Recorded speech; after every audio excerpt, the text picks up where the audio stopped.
esta conferencia quiero darles una introducción a algunos problemas visuales de la cultura colonial en la Nueva Granada a partir de su cultura visual. Voy a tratar de presentar los problemas más importantes. He dividido la conferencia en 5 partes. La primera pretende contextualizar un poco el espacio en el que comienza a desarrollarse la cultura colonial en la Nueva Granada. En segundo lugar, pretendo mostrarles qué es pintar en la Nueva Granada a partir de lo que llamaríamos la retórica de la cultura visual. Luego, pretendo mostrarles cómo se leen las imágenes para posteriormente desarrollar los espacios que están relacionados con el gesto y finalmente mostrar las formas como se articulan las experiencias de cuerpo o las formas que lo que va a representar la pintura colonial con respecto a las experiencias corporales. Para comenzar, creo que es importante mencionar que el proceso de desarrollo de la pintura colonial se da en el preciso momento en que se está llevando a cabo en Europa un proceso de renovación renovación en relación a los efectos de la Reforma Protestante. Ese movimiento se llama la Contrarreforma Católica, como es bien conocido por muchos de ustedes, y va a tener efectos en muchos campos de la cultura católica, especialmente uno de los sectores que mayormente fueron atacados por los protestantes fue la difusión y el uso de las imágenes. Los protestantes acusaban a los católicos de ejercer idolatría en el culto de las imágenes. Por esto el protestantismo va a abolir pintura de santos, pintura religiosa y el culto. La reacción reformada, contrarreformada, la reacción católica va a ser generar una nueva política de la imagen que va a tener, esa nueva política de la imagen va a tener varios espacios de acción. Y con esto quiero introducir un poco qué es la imagen en esta cultura. Por imagen no debemos entender solamente lo que se representa visualmente, pintura, escultura, etc., sino también la capacidad de producir imágenes mentales. De hecho, hasta el siglo XIX hay una interrelación entre imágenes visuales con imágenes narradas. Y la imagen narrada a veces la olvidamos, pero es muy importante para estas sociedades porque está relacionada con la capacidad de describir, es decir, la descripción es una forma de poner una imagen, hacer una imagen mental. Hay muchas formas de hacer imágenes mentales, la más común era la descripción.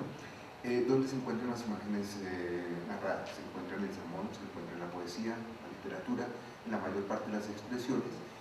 Y esto va a tener una interacción muy fuerte con la imagen narrada, con la imagen pintada. De hecho, la mayor parte de las pinturas salen de una narración, ya sea del Antiguo o del Nuevo Testamento. El Concilio de Trento y el espacio contrarreformado le va a asignar 2 funciones a la imagen, una función pedagógica y una función de mover los sentidos. Mover sentidos y sentimientos, y esto es una de las características de la pintura barroca, mover sentidos y generar sentimientos, es decir, la pintura debía mover a una acción. Lo que se va a llamar la nueva política de la imagen va a tener fundamentalmente tres núcleos, 3 elementos fundamentales. En primer lugar, la pintura debe mostrar verdades dogmáticas. En segundo lugar, debe llevar a una práctica de la piedad, y en tercer lugar, debe generar sentimientos de adoración a Dios. En este sentido, cuando ustedes toman, por ejemplo, esta pintura de Popayán, pueden ver la pintura representa el purgatorio, una verdad dogmática, genera un sentimiento de fe, es decir, un sentimiento de adoración a Dios, no pecar, y una práctica de la piedad, que lo mostraré más adelante. Estas pinturas están representando las 3 iglesias. Ahora, hace un momento decía que se generó toda una estructura, toda una estrategia para darle un cuerpo teórico a la producción de las imágenes, y a partir de este momento ya se venía haciendo, por supuesto, en toda la tradición católica, pero fundamentalmente a partir del siglo XVI las imágenes se van a tratar de la retórica. La retórica, como ustedes saben, es el arte de la persuasión, y como arte de la persuasión tenía 3 grados. Cualquier discurso tratado retóricamente debía enseñar, debía deleitar y debía conmover, y esto se ajusta perfectamente a las pretensiones de la contrarreforma en el sentido de generar sentimientos, enseñar verdades dogmáticas y generar un gusto por la imagen. Básicamente esta aplicación retórica aplicada a la imagen, esta tradición aplicada a la imagen, lo que busca es incentivar la producción de las imágenes, en este caso de las pinturas, dentro del dogma, y debido al carácter persuasivo de la retórica, que el mensaje se transmitiera de la forma más clara posible. Quiero darles algunos elementos para que me entiendan qué es hacer retórica de la imagen o cómo se aplica la retórica a la imagen, y esto lo he venido ensamblando a partir de los tratados de pintura que circularon tanto en España como los tratados que llegaron a estos espacios coloniales. Aquí en la Nueva Granada se puede identificar la circulación de varios tratados, y a partir de esto podemos entender cuáles son las normas, es decir, cuál es el metatexto sobre el cual se articula la experiencia visual. Por los tratados podemos entender que la retórica clasificaba a la pintura, el tratamiento que debía tener la pintura desde el género demostrativo, y esto nos da una pauta muy importante. Si la pintura se trata desde el género demostrativo, la pintura debe mostrar vicios y virtudes fundamentalmente, y este es uno de los principales códigos para establecer una lectura de la cultura visual. Las pinturas pretenden mostrar fundamentalmente vicios y virtudes. Les doy algunos ejemplos. El primer paso para desarrollarlo, para aplicar la retórica, la forma como un pintor, cuando se le encarga reproducir una escena, lo primero que tiene que hacer es la invención. La invención es buscar los argumentos para justificar lo que quiere representar, es decir, para persuadir hacia una causa narrativa, algo que se quiere narrar. Esa invención se manifiesta primero en el momento en que el pintor elige qué escena quiere representar. Les voy a mostrar otros ejemplos, y a partir de esto lo acompaña de los elementos del arte, es decir, el ornato, la composición, el color, la elección de la escena son los elementos que hacen parte de la composición. Esto no es pintar, no se pinta libremente, sino el sujeto está ajustado, como les voy a mostrar ahora, a una serie de disposiciones canónicas, entre las cuales se encuentra esto. Miren, por ejemplo, este ejemplo. Esta muerte de Juan el Bautista, el pintor lo que hace es detener, pensemos lo siguiente, estamos hablando de que estos no son obras de arte, son esencialmente objetos devocionales, y el pintor lo sabe, y para esto establece la narración visual. El pintor lo que hace es, para hallar la invención, corre la escena que quiere narrar, la detiene en un momento, la queda en un momento, para darle al devoto la posibilidad que en su meditación pueda meditar lo que pasó antes y lo que viene después. Ustedes pueden observar aquí, no es el caso, no estoy escogiendo lo más particular, sino esto es lo normal de este tipo de pinturas. Escoge el momento en que la cabeza acaba de ser degollada, es una instantánea, la sangre aún escurre por la nuca.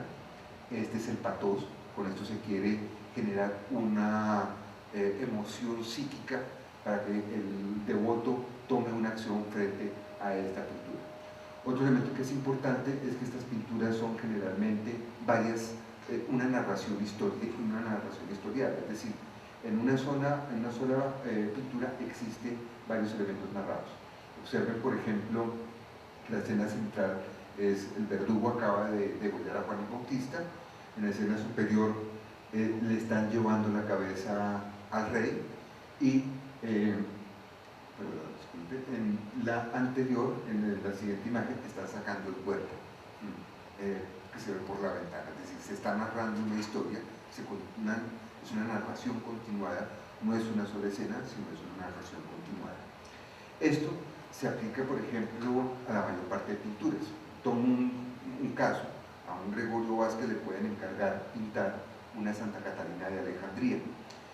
Tiene muchas posibilidades, la santa con el atributo, la primera pintura, un momento místico de la vida de esta santa, como puede ser sus bodas místicas, un momento como el juicio, lo que es normal, la decapitación, el momento en que está sufriendo martirio. Esto es la invención. Entonces, no se trata solamente de pintar una Santa Catalina, sino se trata de establecer cuáles son los argumentos sobre los cuales se quiere hacer la representación. Ustedes observan, por ejemplo, en esta pintura muy parecida a la anterior, el pintor decide escoger el momento en que la mujer acaba de ser degollada otra vez. Eso es un elemento muy del barroco, incitar al pathos, o sea, que haya una conmoción emocional en el sujeto para que tome una acción. El problema no solamente es la invención. Después de la invención, no me voy a extender con esto, viene la disposición, viene la elocución, es decir, viene todo un procedimiento donde después de escoger los argumentos hay que buscar cómo enunciarlos y cómo disponerlos. Y para esto se emplean figuras retóricas, las mismas figuras que se emplean para la narración o para la escritura de textos o para la oratoria, se emplean para la visualización de las pinturas. Hay muchos casos de figuras que se emplea la sinécdoque, se emplea la alegoría, se emplea la descripción, y quiero mencionar uno de los más comunes, que es el exempla. El exempla es poner el ejemplo, la palabra es muy común, pero es una figura retórica, es poner el ejemplo en donde hay toda una construcción narrativa con respecto a las formas como se debe representar los cuerpos en movimiento, y esto ya nos acerca más a nuestra conferencia, al problema central.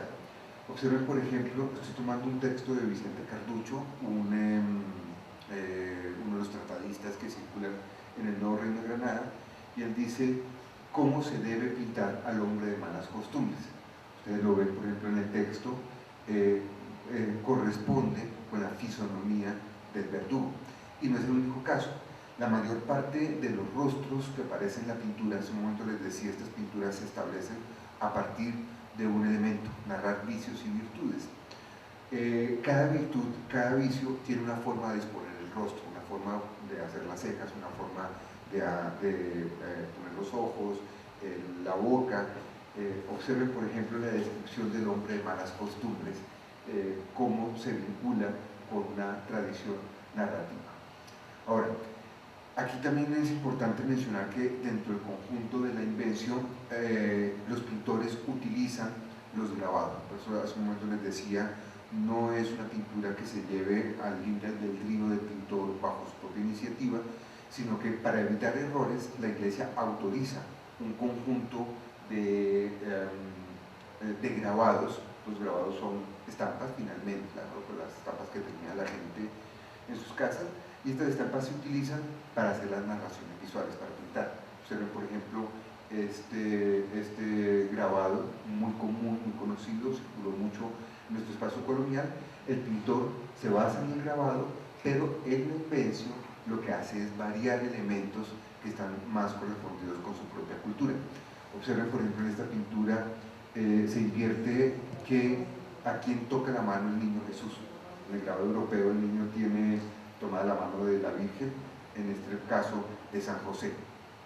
Es decir, y esto no es gratuito, estamos viendo este momento, está comenzando a aparecer la idea de la paternidad, es un sentimiento que comienza a ser nuevo dentro de este orden social. Entonces, los pintores utilizan grabados, pero al utilizar los grabados también están poniendo su imaginación, están dándole rienda a su iniciativa a partir de la condición de la invención. Otro ejemplo, puedo mostrarles al respecto, es otra pintura de Gregorio Vázquez, Ruth Espigando en el campo de voz. Es una pintura que muy posiblemente la toma de este grabado, que no es un grabado de estampa, sino es un grabado de libro. Está en la portada del libro, sobre unos comentarios al libro de derecho. Bien, ahora, el problema no solamente es cómo se producen las imágenes, el problema es también cómo se ven las imágenes, cuáles son los códigos que tienen las personas de su época para hacer recepción de la imagen. Para la cultura barroca existen básicamente tres sistemas de representación, tres grandes estructuras con las cuales se percibe la experiencia visual. Esas tres técnicas de representación son la composición del lugar, los teatros de la memoria y la emblemática. La que más se emplea en el Nuevo Reino de Granada es la composición del lugar, en donde básicamente se trata de elegir la escena, representar los movimientos a partir de la forma como se establece los movimientos del alma, y a partir, bajo ese principio, que el alma se manifiesta en el rostro, el espectador puede ejecutar su imaginación para tratar de captar qué es lo que se quiere significar en la representación del rostro o manifestación de la condición del alma. Esto es lo que en la cultura barroca se va a llamar conformación afectiva. Conformación afectiva es la posibilidad que tiene el devoto, que a partir de su lectura de la imagen pueda introyectarla en su experiencia vital. Para darles una idea, la composición del lugar es ver con el ojo interior. Originalmente es una técnica de meditación propuesta por San Ignacio de Loyola, desborda los ejercicios espirituales y ya desde el siglo XVI se convierte en una técnica de representación visual que se extiende a lo largo y ancho de toda la cristiandad. Básicamente se trata de imaginar con los sentidos, crear una emoción en el espectador y básicamente es poner en escena todos los sentidos, o sea, que las imágenes pongan en experiencia los sentidos. Esto es lo que se va a llamar la teología de los afectos, es decir, esa capacidad que tiene la representación visual de mover a lágrimas. Por ejemplo, frente a un Francisco Javier, la idea es que las personas puedan imitar este comportamiento, la muerte de la persona virtuosa, la muerte en paz de la persona virtuosa. El texto, muy famoso por cierto, que da origen a la composición del lugar es este. Básicamente, lo tienen para leerlo, básicamente Ignacio Loyola dice, si quieren meditar sobre el infierno, imaginen una caverna y luego compónganlo con los sentidos, ahí se entiende la expresión, es decir, no solamente vean o no solamente lo imaginen, sino escuchen el bramido de los condenados, las cadenas, sientan el calor, huelan el azufre, es decir, componer con los sentidos. Esto es una experiencia bastante particular porque se trata de la experiencia moderna de individualización de los sentidos. ¿Cómo funciona en la pintura? Tomo, por ejemplo, este juicio final, en donde el asunto no es solamente ver esta composición, sino componer la pintura con los sentidos, lo que les estaba mencionando ahora en relación al texto de Ignacio Loyola, es decir, oír a los condenados, sentir el fuego, es decir, las pinturas están llenando los sentidos de los sujetos y el espectador debe componer la imagen a partir de la experiencia sensorial. Esta pintura además siempre me encanta mencionar la complejidad de estas narraciones. Esta pintura no solamente es composición del lugar, sino también se comporta como un mapa de Bogotá. Los santos están prácticamente en el orden, prácticamente no están en el orden como funcionaba la ciudad, están, incluso ahorita lo tenemos orientado, no sé dónde estará la séptima, por allá. San Francisco en la 13, al otro extremo San Agustín en la sexta, se viene el orden de los santos vienen en el orden de los conventos, en los extremos están los conventos femeninos, Santa Clara y Santa Teresa, y en los extramuros de la ciudad San Juan de Dios, que queda en la calle 10, y los terciarios capuchinos. Es decir, incluso después de la restauración se nota el lado del Arcángel, está Monserrate y la Peña. Esa pintura está pintada como desde el sur de la ciudad. Entonces, con esto también quiero mencionar un poco la complejidad de estas narraciones visuales. Pero no solamente los purgatorios se hacen con composición o los juicios finales se hacen con composición del lugar. Prácticamente todas estas pinturas representan casi todas estas pinturas tienen representaciones con este tipo de perspectivas. Vean aquí, por ejemplo, el oído con los ángeles músicos, el gusto con la canasta de huevos, el tacto del pastor con la oveja, la vista, es decir, las flores de San José, el olor. Es decir, estas pinturas incitan a que se componga la escena la escena se componga a partir de la experiencia sensitiva. Y con esto entramos al segundo aspecto, que es lo que tiene que ver con el cuerpo expresado. El cuerpo expresado precisamente es resultado de esa experiencia visual, de la aplicación de normas retóricas a la pintura. Estas pinturas todas nos están narrando formas de expresar la corporeidad, que como lo he mostrado ahora, la retórica va a pretender fundamentalmente dar pautas para los usos del cuerpo. Estos intentos por tratar, ahí lo que pueden ver es las series que he estado sacando de gestos, los gestos más usuales en la pintura, y para descifrar un poco sus contenidos he empleado manuales de quirología, de quironomía, que es el arte del uso de las manos, y junto con los sermones neogranadinos. Los sermones casi siempre dan muchas indicaciones del sentido, del valor que tiene el uso de las manos. Aquí tienen dos tablas quironomáticas con el sentido de las manos, lo cual lo encuentro, por ejemplo, en la pintura. Ahí tienen un ejercicio de agarrar elementos que salen de estas tablas y ponerlo en función de la pintura colonial.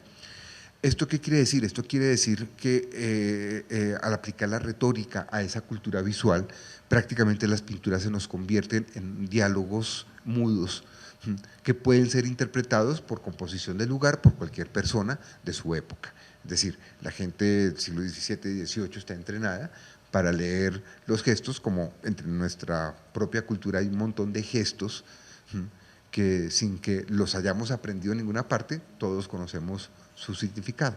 Es decir, esto es parte de la cultura de los lenguajes ocultos, de los lenguajes que son representativos. Entonces, ahí tienen ejemplos, les doy un par de ejemplos. Puedo tomar lo que he mencionado en la sesión anteriormente, puedo tomar un grabado y la pintura que resulta de ese grabado, pero la gestualidad de la mano nos da un significado distinto a la pintura. En este caso, el signo de la mano del ángel es espera con atención y la Virgen responde con un gesto manual que quiere decir comprometo mi fe.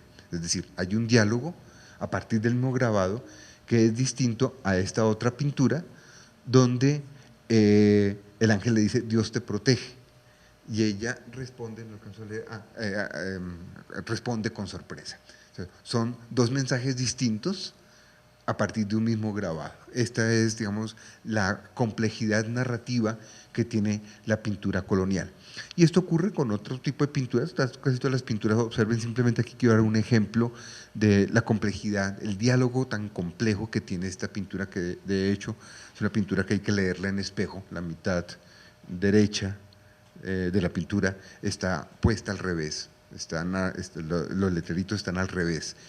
Pero es interesante ver la complejidad, la vocación de San Borja. No hay tiempo para explicar en detalle la pintura, pero es interesante hacer notar el complejo diálogo que hay entre ángeles, el niño Jesús arriba, Carlos V, San Francisco de Borja y San Ignacio de Loyola.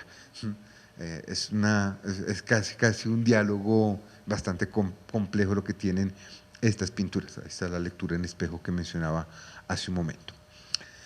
Paso al tercer aspecto de esta conferencia y hay otro aspecto que se deriva de esta condición, de esta gestualidad, de esta narración, de estas experiencias retóricas que tiene que ver con los usos del cuerpo.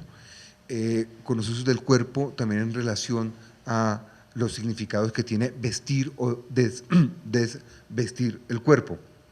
Hay un valor que también cambia, la desnudez representa la inocencia, y las vestiduras tienen una connotación moral, que a eso también hace referencia.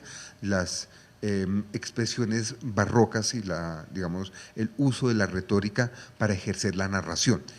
El desnudo representa en sus orígenes, como decía, inocencia, representa en sus orígenes una forma de comportamiento que incluso va a variar. Ahí esto, por ejemplo, esta María Magdalena que encuentran a su izquierda fue cubierta, fue repintada en el siglo XVIII, cuando la desnudez comenzó a representar vergüenza. Hubo una sociedad un poco más escrupulosa. La María Magdalena se recubrió sus senos con pelo, y eso se redescubre con la restauración de la pintura hace unos años. Aquí lo que quiero marcar es la relación que existe entre vergüenza y virtud, es decir, hasta la gestualidad del cuerpo desnudo o el cuerpo vestido. Esta Santa María Egipciaca está recubierta con su propio cabello, según la tradición es una de las santas de la Tebaida, del desierto. Y algunas pinturas, se permite la pintura en estos dos espacios. El desnudo se permite en pintura religiosa, en pintura, sobre todo en santos que están asociados con la inocencia, con la desnudez, con el paraíso, con la penitencia, son santos siempre penitentes, que es también el acto de despojarse, o en la pintura mitológica. Esta es una de las muy poquitas pinturas mitológicas que hay, pero se permite porque la pintura mitológica siempre está haciendo alusión a virtudes del cristianismo, virtudes católicas. En este caso es Deyanira, raptada por la lujuria, que es el centauro Neso, mientras que Hércules, que es una imagen cristológica, permanece al otro lado de la orilla contemplando la escena, o sea, es la escena de la virtud. Bien, simplemente quiero mostrar que este es el otro escenario donde se permiten estos elementos. E incluso estas representaciones se vuelven mucho más complejas, especialmente en el siglo XVII, por ejemplo, con la representación de los Cristos desnudos, que representa la humildad, la inocencia, perdón, que son muy usuales en las iglesias coloniales, por lo menos en el siglo XVII, los temas de lactación, la Virgen lactando santos, la lactación es la transmisión de la virtud, la Virgen transmite virtudes al niño Jesús o a los santos a partir de la lactación. Ahí tienen dos ejemplos de lactación. Por eso está muy asociada también al purgatorio los temas de lactación. Es decir, aquí estamos viendo una experiencia de corporeidad muy distinta a los escrúpulos que se van a desarrollar posteriormente en el siglo XIX y XX. Y otro elemento que está asociado, fuera de la dudez, segundo punto, el vestido. Dos puntos van a ser muy fuertes en la cultura colonial. La piel como vestido del alma, muy bien representada en estos San Bartolomé desollados, que son muy frecuentes en algunas regiones, y en las pinturas, por ejemplo, de donantes, donde aparecen donantes, como en esta Piedad que está en la iglesia de Santa Clara. Incluso los dos donantes fueron repintados, posiblemente a finales del siglo XVIII o en la primera mitad del XIX, cuando esas vestiduras se vuelven ostentación, entonces los convierten en San Juan y María Magdalena, pero son los dos donantes de la iglesia de Santa Clara, del convento de Santa Clara, y que a partir de sus vestiduras están representando virtudes. En esto la cultura colonial es muy compleja. El terciopelo representa una virtud, el tafetán otra virtud, la holanda otra virtud, es decir, hay una compleja comunicación, incluso hasta las telas están comunicando formas de comportamiento. Y aquí les doy un ejemplo del siglo XVIII con el virrey Solís, famoso virrey Solís, en donde su vestuario tiene una serie de significaciones complejos. El hecho de tener una casaca de terciopelo, más que una pintura se está destacando las virtudes del sujeto a partir de la composición del rostro y de los elementos que lo están rodeando, los brocados, el paño, todos estos son elementos de representación. Unos años más tarde, el virrey Solís se vuelve fraile, se queda aquí, nunca regresa a España, es uno de los ejemplos de virtud colonial bien interesantes, pero lo que es interesante es que la segunda pintura muy posiblemente la hizo el mismo pintor, posiblemente Joaquín Gutiérrez, que hizo la primera, y establece, no me salen aquí las flechitas, una intercomunicación entre las dos pinturas. Todos los elementos que tiene el virrey Solís en esta pintura aparecen botados en la segunda pintura. La peluca, la peluca que aparece aquí, lo pueden ver, los guantes, que están acá, aparecen botados acá, el bastón de mando aparece aquí terciado, el hábito de la orden que está aquí en su condecoración aparece botado, es decir, hay una intensa comunicación que es un sentido complejo, sentido teológico, que es el revestimiento y el sentido que otorga moralmente la vestidura, como un elemento narrativo bien complejo.